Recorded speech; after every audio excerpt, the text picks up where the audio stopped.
ഇതും കൂടിയും കേട്ടോളൂ കേട്ടോ, ഇതുകൊണ്ടും കേട്ടോളൂ. ഞാനൊരിക്കൽ പറഞ്ഞൊരു കാര്യമുണ്ട്. ഇരാവാൻ കൾട്ട് വീണ് കിടക്കുന്നവരെയല്ലേ ഉയർത്തെഴുന്നേൽക്കേണ്ട, മേലോട്ട് പിടിച്ചെഴുന്നേൽപ്പിക്കേണ്ട ആവശ്യമുള്ളൂ. ഇവിടെ കേരളത്തിലെ ഹിന്ദുക്കളെ ചവിട്ടിക്കൂട്ടുകയാണ്. മാതാമൃതാനന്ദമയി ഇവിടുത്തെ ഹിന്ദുക്കളുടെ വലിയൊരു വിഭാഗത്തിൻ്റെ ഒരു അവർ ദൈവം പോലെ കൊണ്ടു നടക്കുന്ന ഒരാളാണ്. അവർ വലിയൊരു ആരാധക വൃന്ദം അവർക്കുണ്ട്. അങ്ങനെ മാതാമൃതാനന്ദമയെക്കുറിച്ച് മുൻപ് ഇപ്പോഴത്തെ മന്ത്രിയായിരിക്കുന്ന അവൻ്റെ പേരെന്താണ്, മതമാണെന്ന് പറഞ്ഞ് നടന്നില്ല ഒരാളുണ്ടല്ലോ. അയാൾ പണ്ട് പറഞ്ഞൊരു കാര്യം അതിപ്പോഴാണ് പ്രചാരത്തിലെത്തുന്നത്. അത് കേൾക്കേണ്ട ഒരു കാര്യമാണ്. അത് കേട്ടിട്ട് ബാക്കി പറയാം. ഏതായാലും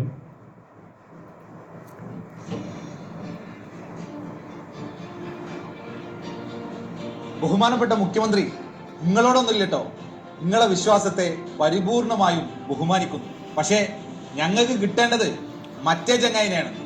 പ്രതിപക്ഷത്താകുമ്പോൾ ഒരു വർത്താനം, ഭരണപക്ഷത്താകുമ്പോൾ മറ്റൊരു വർത്താനം പറയുന്ന മുസ്ലിം ലീഗുകാരുടെ ആവേശം ബഹുമാന്യനായ KM ഷാജി സാഹിബിന്. അമൃതാനന്ദമയി എന്ന് പറയുന്ന ആ ദൈവത്തെ സ്നേഹിച്ചോട്ടെ, ഇഷ്ടപ്പെട്ടോട്ടെ, ഉമ്മം വെച്ചോട്ടെ, കെട്ടിപ്പിടിച്ചോട്ടെ. പക്ഷെ അതൊരു മന്ത്രി ചെയ്യുമ്പോ ഒരു മന്ത്രി ചെയ്യേണ്ടതല്ല, ഒരു മന്ത്രിയുടെ പണിയല്ല. അതാണ് പ്രശ്നം. ഷാജി സാഹിബേ, നിങ്ങള് അന്ന് പറഞ്ഞ നിലപാടിൽ, അന്നത്തെ നിലപാടിൽ ഉറച്ചു നിൽക്കുന്നുണ്ടോ? അതോ PM ശ്രീന്റെ പോലെ തന്നെ ഇതും തലകുത്തി മറിയോ?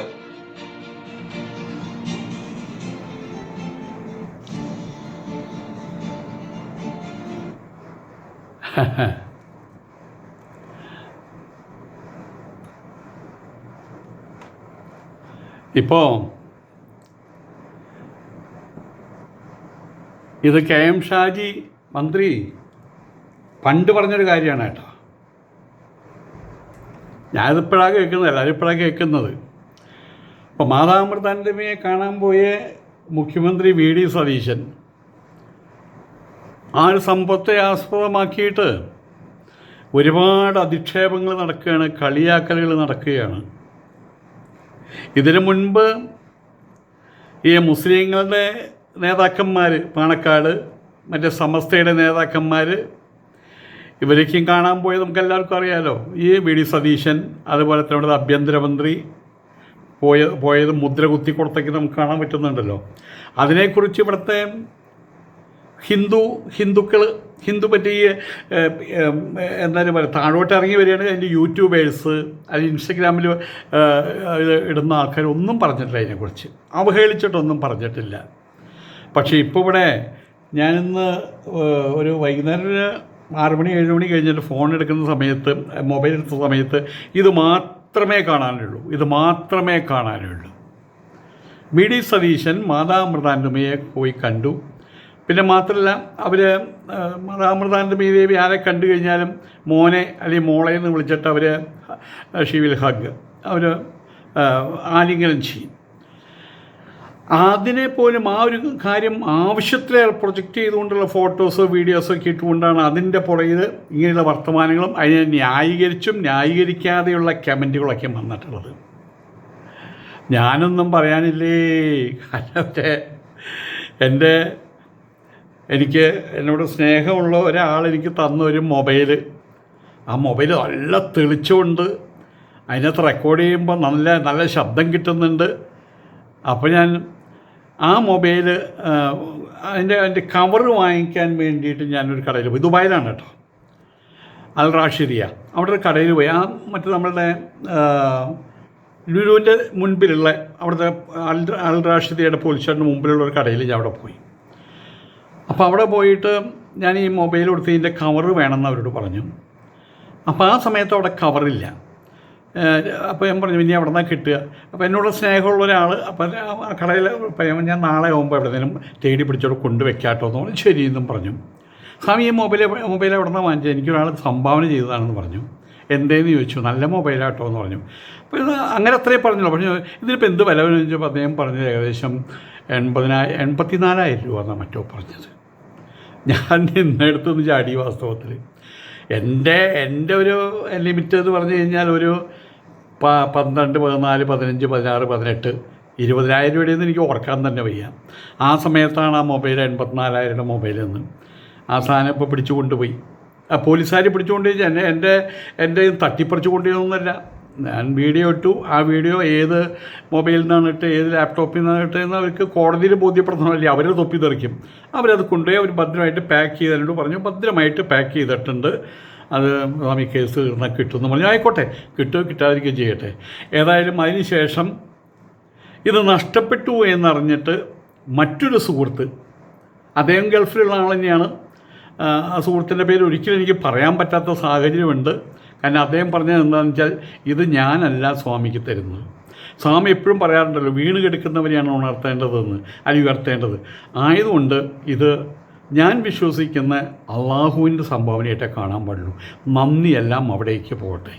എന്നോട് നന്ദി പറയരുത് എന്ന് പറഞ്ഞിട്ട് എനിക്ക് ആ കമ്പനിയുടെ ഒരു ASUS അസൂസ് എന്ന് മറ്റാണ് Vivo book, Asus Vivo book അതെനിക്ക് വാങ്ങിച്ചു. ഞാൻ പിന്നെ ഇതിൽ എന്തായാലും പറയാം, മറ്റേ ഇതിൽ തപ്പി നോക്കിയ സമയത്ത് അതിന് ഏകദേശം 80-നടുത്ത് വിലയുള്ള സാധനമാണത്. ഒരു മൊബൈലും എനിക്ക് വാങ്ങിച്ചു തന്നു. അതിന് ഞാൻ സാംസങ് ആണ് ഉപയോഗിക്കുന്നത്, അതും വാങ്ങിച്ചു തന്നു. പറഞ്ഞു വരുന്നത്, ഇനി ഒരിക്കൽ കൂടി ഞാൻ എന്തെങ്കിലും ഞാൻ പറഞ്ഞു, ഞാനൊന്നും പറയാനില്ലേ പറഞ്ഞ ഇനി വീണ്ടും ഇതുകൂടി പോയി കഴിഞ്ഞാൽ പിന്നെ ഞാൻ മിണ്ടാട്ടം മുട്ടിയവനായിട്ട് തീരും. പിന്നെ ഒന്നും മിണ്ടാൻ പറ്റാത്ത സാഹചര്യമായിട്ട് തീരും. അതുകൊണ്ട് ഞാനൊന്നും മിണ്ടാനില്ല. പക്ഷേ പറയാനുള്ളൊരു കാര്യം, ഇതിപ്പോൾ ഒരു തമാശയായിട്ടാണ് ഈ പിള്ളേരെടുത്തിട്ടുള്ളത്. പക്ഷെ ഒരു വലിയ സമൂഹത്തെ അവർ ഈ ഒരു ചെറിയ ന്യൂനപക്ഷ സമുദായത്തെ അറപ്പോടുകൂടിയും വെറുപ്പോടുകൂടിയും നോക്കിക്കാണാനുള്ള സാഹചര്യങ്ങളൊക്കെ ഉണ്ടാക്കി വയ്ക്കുകയാണ്. അറിയാവുന്ന ആൾക്കാർക്കറിയാം, ഇതിനെക്കുറിച്ച് ചിന്തിക്കുന്ന ആൾക്കാർക്കറിയാം. അതുകൊണ്ടാണല്ലോ എനിക്ക് ഈ സങ്കടം വന്നിട്ട്, ഈ സങ്കടത്തിൻ്റെ സാഹചര്യം ആരോട് ഞാൻ ചോദിച്ചല്ല. സ്വാമിക്ക് ലാപ്ടോപ്പ് പോലീസുകാരെ പിടിച്ചുകൊണ്ടുപോയല്ലേ, ഞാൻ തരാം കേട്ടോ. അപ്പോൾ അന്ന് അദ്ദേഹം ഉള്ളത് യൂറോപ്പിലുള്ളത്. പിന്നെ എൻ്റെ ഒരു കൂട്ടുകാരനും, വളരെ അടുത്ത കൂട്ടുകാരനും ഇങ്ങനൊരു ആൾ പറഞ്ഞിട്ടുണ്ട്. അയാൾ നല്ലൊരു പണക്കാരനും കാര്യങ്ങളും നല്ലൊരു പേഴ്സണാലിറ്റിയാണ്, കണ്ട സിനിമകളുടെ പോലെ ഇരിക്കുന്നത്, അങ്ങനെയുള്ള ആളൊക്കെയാണ് ഞാൻ പറഞ്ഞു. അപ്പോൾ അദ്ദേഹം പറഞ്ഞു, ഇനിയിപ്പോൾ ആരോടും മറ്റേ ഇത് എൻ്റെ സുഹൃത്ത് പറഞ്ഞു, കിട്ടുമെന്ന് പ്രതീക്ഷിക്കുക, എപ്പോഴും ശുഭാപ്തി വിശ്വ, പക്ഷെ അത് കിട്ടി എനിക്കെന്നുള്ളതാണ്. അപ്പോൾ ഞാനത് പറഞ്ഞു വരുമ്പോൾ അത് കട്ടായിപ്പോയി. അപ്പോൾ ഇനി അതും കൂടി നഷ്ടപ്പെടുത്തുന്ന ഒരു സാഹചര്യം ഞാൻ ഉണ്ടാക്കാൻ പാടില്ലല്ലോ. അതുകൊണ്ട് സത്യം പറഞ്ഞ എൻ്റെ ഇനിയും മിണ്ടാട്ടം മുട്ടുന്നൊരു സാഹചര്യം ഇല്ലാതാക്കി മാറ്റാൻ വേണ്ടിയിട്ട് ഞാൻ കൂടുതൽ പറയാത്തത്. എന്നാൽ ചില കാര്യങ്ങൾ പറയാതിരിക്കാനും വയ്യ. മറ്റൊന്നല്ല, ഇന്നിപ്പോൾ കേരളത്തിൽ ഹിന്ദു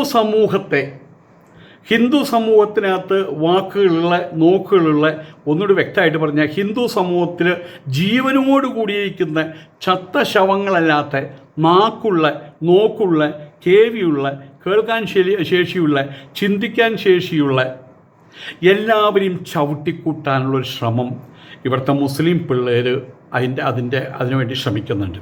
അതിൻ്റെ തുടക്കം വെച്ചത് ഇവിടെ അധികാരം കിട്ടിയ സമയത്ത് ഏതവനാടാ വെള്ളാപ്പള്ളി, ഏതവനാടാ സുകുമാര തെമ്മാടി, വെള്ളാപ്പള്ളി തെമ്മാടി, ഞങ്ങൾ ഭരിക്കും കേരളം, ഞങ്ങൾ പറയും നിയമങ്ങൾ, ലീഗ് ഭരിക്കും കേരളത്തിൽ, ലീഗ് പറയും നിയമങ്ങൾ എന്നിത്യാദി കാര്യങ്ങൾ പറഞ്ഞതോടുകൂടി അവിടെ നിന്ന് അങ്ങോട്ട് തുടങ്ങുകയാണ്. പിന്നെ അത് അവസാനിച്ചിട്ടില്ല. എവിടെയെങ്കിലും ഏത് സമയത്തും ഇതിനെല്ലാം മാറി ഒരു സ്ഥലത്ത് നിൽക്കുകയാണെങ്കിലും കല്ലേറ് കൊള്ളുന്നുണ്ട്. എനിക്ക് മാത്രമല്ല, അത് പണ്ടേ എനിക്കത് ശീലമുണ്ട്. പക്ഷേ പല പെൺകുട്ടികളും അവരിപ്പോൾ ഇപ്പോഴത്തെ സാഹചര്യത്തിൽ ഇപ്പോൾ TG മോഹൻദാസിനെ പോലീസ് അറസ്റ്റ് ചെയ്തുകൊണ്ടേ സംഭവത്തെക്കുറിച്ച് ചിലവർ പറഞ്ഞു, അദ്ദേഹം എന്തോ വലിയ ഘോരമായിട്ടുള്ള കുറ്റങ്ങളൊന്നും ചെയ്തിട്ടില്ലല്ലോ. ഓരോരുത്തർ അഭിപ്രായം പറയുന്നത്, അദ്ദേഹം കൊലപാതകവും അല്ലെങ്കിൽ കള്ളപ്പണ കേസോ അല്ലെങ്കിൽ രാജ്യദ്രോഹവും ചെയ്തിട്ടില്ലല്ലോ. ഇങ്ങനൊരു കാര്യം ഉണ്ടെങ്കിൽ അങ്ങനെ ആയേനെ എന്നൊരു ഭാവനാത്മകമായൊരു കാര്യം മാത്രമല്ലേ അദ്ദേഹം പറഞ്ഞിട്ടുള്ളൂ. ആയതുകൊണ്ട് എന്തിനാണ് ഇത്രയും വലിയൊരു ശിക്ഷ കൊടുത്തത്? അതിൻ്റെ അടിയിൽ ഉടനെ തന്നെ 1000 പേര് എടി മറ്റോളെ, പിന്നെ പച്ചത്തെറി പൂരാണത്. ഇതിനി എത്ര കാലം ഇവർ കൊണ്ടു നടക്കും?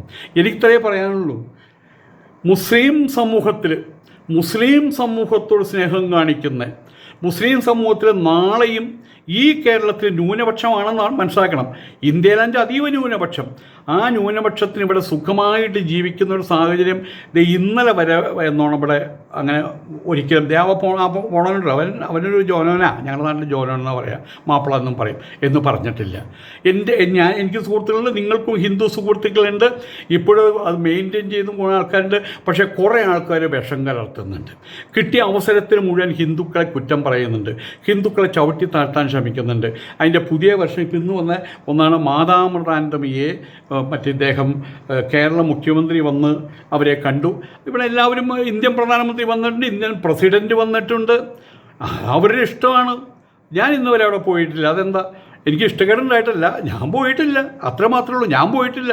സത്യസായിബാബയെ കാണാൻ പോയിട്ട് എത്ര ആൾക്കാർ പോയിട്ടുണ്ട്, ഞാൻ പോയിട്ടില്ല. എന്താ സത്യസായിബാബ അതങ്ങനെ ഇഷ്ടം, കാണാൻ പോകുന്നവർക്ക് അവരുടെ ഇഷ്ടം. ഞാൻ പോകാത്തത് ഒരു കാരണവുമില്ല, അപ്പോൾ പോയില്ല, അത്ര മാത്രമേ ഉള്ളൂ. പറഞ്ഞു വരുന്നത്, ഇപ്പം മാതാമൃതാനന്ദമയെ വെച്ച് നിങ്ങൾ ചവിട്ടുന്നത്, നിങ്ങൾ അപഹസിക്കുന്നത്, നിങ്ങൾ അധിക്ഷേപിക്കുന്നത്, നിങ്ങൾ കാർക്കിച്ച് തുപ്പുന്നത് ഇവിടുത്തെ ഹിന്ദുക്കളുടെ വായിലാണ്. പാവപ്പെട്ട ഹിന്ദുക്കൾ, അനാവശ്യമായിട്ടൊന്നും ഒരു കാര്യത്തിലും ചാടിപ്പുറപ്പെടാത്ത ഹിന്ദുക്കൾ. ആ ഹിന്ദുക്കൾ, ഞാൻ കൃത്യമായിട്ട് പറയാം, ഒരു പ്രവചനം പോലെ പറയാം, ഉറങ്ങിക്കിടക്കുന്ന സിംഹങ്ങളാണ്. ഞാനത് പറയാൻ കാരണം, ഇന്നലെ എന്നോണം വരെ കാശ്മീർ പണ്ഡിറ്റുകളെ ഇതേപോലെ ചവിട്ടിക്കൂട്ടി ആ പാവങ്ങളെല്ലാം ഇട്ടെറിഞ്ഞ് അവിടുന്ന് ഓടിപ്പോരുകയാണ് ചെയ്തത്. എനിക്കറിയാവുന്ന 2-3 ഫാമിലികളുണ്ട്, കേരളം വിട്ടുള്ള ഫാമിലികൾ എനിക്കറിയാം. ഒന്ന് ബാംഗ്ലൂരിലേക്കാണ്, അതുള്ളത് നമ്മുടെ രവിമംഗലം എന്ന സ്ഥലത്താണുള്ളത്. അതേ ഒരു DYSP ആയിരുന്നു അദ്ദേഹം. അദ്ദേഹത്തിൻ്റെ 2 മക്കളും, ഒരു ആൺമകനും ഒരു പെൺമകളും പഠിക്കുന്നത് ബാംഗ്ലൂരിലാണ് പഠിക്കുന്നത്. ഇവിടുത്തെ അവരുടെ ഏകദേശം 10-80 സെൻറ്റ് സ്ഥലം തൃക്കൂര് പുഴയുടെ, മണലി പുഴയുടെ തീരത്താണ്. നമ്മളുടെ സൂമാർ അഴിക്കോടാണ്. അവസാനം അവിടെയാണ് വീട് വാങ്ങിച്ചത്. അദ്ദേഹം അവിടെ താമസിച്ച സമയത്താണ് മരിക്കുന്നത്. അദ്ദേഹം 2-3 വർഷം അവിടെ താമസിച്ചുള്ളൂ. അവിടെയുള്ള സ്ഥലം അവർ വിറ്റ് തുലച്ചെന്ന് പറയാം. അവർ മക്കളുള്ള ബാംഗ്ലൂരിലേക്ക് അവർ മാറി. അതിന് കാരണം എന്താണ്? കേരളം അവരെന്നോട് പറഞ്ഞതാണ്, കേരളം നമ്മുടേതല്ലാതായിട്ട് മാറി സ്വാമി പറഞ്ഞത് എത്ര വലിയ കാര്യമാണെന്ന്. എനിക്കിവിടുത്തെ മുസ്ലിം നല്ലവരായിട്ടുള്ള, നാളെയും ഇവിടെ ഇന്നലെ ഉണ്ടായിരുന്ന ആ സൗഹൃദം ഇന്നും പലയിടത്തും നിലനിൽക്കുന്നുണ്ട്. അത് നാളെ കൂടി വരണം എന്നാഗ്രഹിക്കുന്ന എല്ലാ സുഹൃത്തുക്കളോടും പറയുകയാണ്, നിങ്ങൾക്കറിയാവുന്ന പിള്ളേരോട് പറയണം, ഇപ്പം ഈ ചെയ്തുകൊണ്ടിരിക്കുന്നത് മേലോട്ട് വലിയൊരു കല്ലെറിഞ്ഞിട്ട് അതിൻ്റെ താഴെ തലയിൽ വെച്ച് നിൽക്കുന്ന പ്രവൃത്തിയാണ് നിങ്ങൾ കാണിക്കുന്നത്. ആ കല്ല് താഴോട്ട് വരും. ഭൂമിയുടെ ഗുരുത്വാകർഷണം എന്നൊരു സത്യം ഇവിടെ നിൽക്കുന്നതിൻ്റെ താഴോട്ട് വരും, തല പൊളിക്കും. നിങ്ങളെറിയുന്ന കല്ല് നിങ്ങളുടെ തല പൊളിക്കും. ആ അവസ്ഥയിലാണ് ഇവിടെ കാര്യങ്ങൾ പോണത്. ഞാനീ പറയുന്ന എൻ്റെ മനസ്സിൽ നല്ല മനസ്സിൽ തോന്നിയിട്ടുള്ള ചില സങ്കല്പങ്ങൾ, അതിനാണ് ഈ പ്രവചനം എന്ന് പറയുക.